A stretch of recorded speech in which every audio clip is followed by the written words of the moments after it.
Aujourd'hui, je vais vous présenter les solutions développées par Get Your Way qui aident à la gestion de la pharmacie hospitalière d'un point de vue logistique. On a développé des solutions matérielles, main libre, qui permettent d'améliorer la traçabilité, réduire le taux d'erreur et améliorer l'efficacité, en complément d'un logiciel qui s'appelle Picking Pilots for Hospitals et qui permet de gérer des cas d'usage comme les listes de distribution, la réception avec sérialisation ou encore les inventaires. Alors Get Your Way, on a d'abord commencé par développer du matériel hardware. L'idée est de pouvoir faciliter le travail sur terrain grâce à l'ergonomie et des solutions intuitives. On a donc développé un scanner à main qui permet de scanner et d'encoder la donnée avec les mains libres. Ce scanner à main, il va être connecté à un écran déporté. L'idée, c'est d'afficher de l'information contextuelle, la bonne info au bon moment. Ça veut dire quel article, à quelle quantité, à quel endroit. Cet écran déporté prend la forme ici d'un écran connecté sur la tête, comme ici, qui permet, comme un slide PowerPoint, d'avoir l'information juste à portée de vue. En cas d'un poste fixe, on peut également installer une télévision dans la pharmacie, ou alors en cas, ici, si on préfère encore une troisième méthode, tout simplement une montre connectée.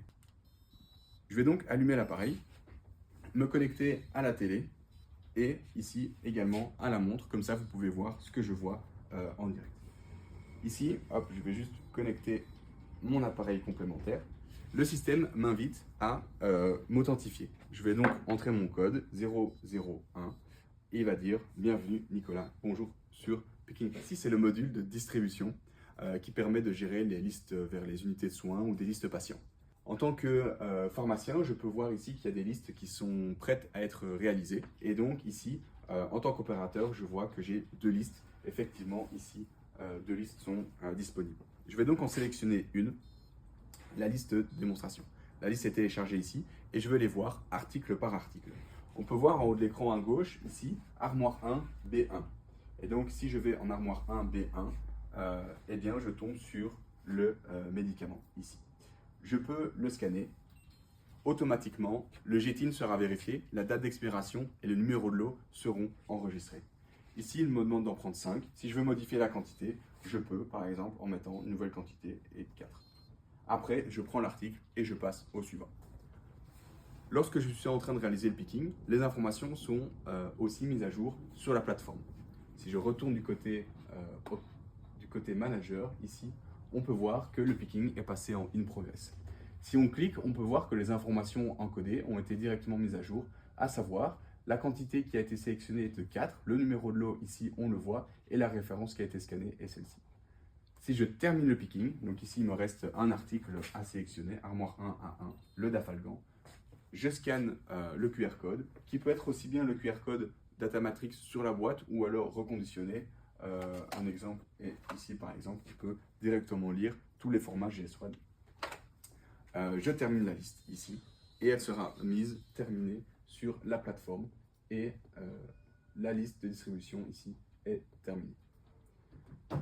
On a donc développé aussi d'autres modules qui permettent de gérer notamment la réception pour décommissionner ou sérialiser les articles, mais aussi des inventaires et encore d'autres modules qui sont à venir. On se retrouve à présent pour le module réception qui est le suivant. Donc ici on a une plateforme qui va nous permettre d'accéder à une vue globale de tous les bons de commande qui ont été réceptionnés ou qui ne le sont pas encore. Donc ici à gauche on peut voir tous les bons de commande qui sont ouverts, donc qui n'ont pas encore été réceptionnés. Et alors ensuite ça se passe directement au niveau de l'opérateur. L'objectif ici ça va être de réceptionner les colis une fois qu'ils ont été réceptionnés. Pas besoin de savoir quel bon de commande correspond à quel colis. Ici, l'objectif, c'est de se munir de notre matériel, de scanner directement toutes les boîtes. Et alors, nous, on s'occupe de faire le lien avec les bons de commande. Comment ça fonctionne? Tout comme pour le module de délivrance du matériel, je me suis connecté et je vais directement pouvoir commencer à travailler. Alors, en tant qu'opérateur, une fois que je me suis identifié, je vais directement pouvoir commencer à réceptionner les colis. Pour ce faire, je vais directement prendre une boîte, scanner son code, et alors je vais voir apparaître sur l'écran le bon de commande qui est lié, et également la quantité qu'il reste à prendre. Ici, on voit qu'on a déjà pris 6 sur 18 unidoses, donc je dois scanner encore les deux autres boîtes pour réceptionner l'ensemble des colis liés à cet article. Ici, on voit l'article a été compléter. On va faire comme ça pour tous les articles. Ici, je scanne une fois et avec une boîte, il est directement complété. L'écran ici va me permettre de voir où j'en suis dans la réception des différents bons de commande. Et une fois que j'ai terminé, il me suffit d'appuyer sur 1 pour terminer. Et alors là, du côté opérateur, on a fini. Une fois que l'opérateur a fini de réceptionner tous ces colis, on se retrouve sur la plateforme pour avoir une vue globale de tous les bons de commande finalement qui ont été réceptionnés en partie. On va alors voir directement les médicaments qui n'ont pas encore été réceptionnés ou alors ceux qui ont été complètement réceptionnés. L'étape suivante, c'est simplement de valider les bons de commande qui ont été entièrement réceptionnés, de venir incorporer la note d'envoi qui est liée pour après passer au décommissionnement de tous les médicaments, soit via une plateforme logicielle avec laquelle on s'interface ou alors directement via notre plateforme. Vous avez eu un aperçu des différentes solutions, que ce soit de la réception ou la délivrance directement des médicaments. Nous allons également développer d'autres modules, que ce soit les inventaires ou encore la préparation en bloc opératoire. Notre fonctionnement, c'est qu'on va travailler avec vos feedbacks et qu'on va évoluer directement avec les besoins que rencontrent les différents hôpitaux.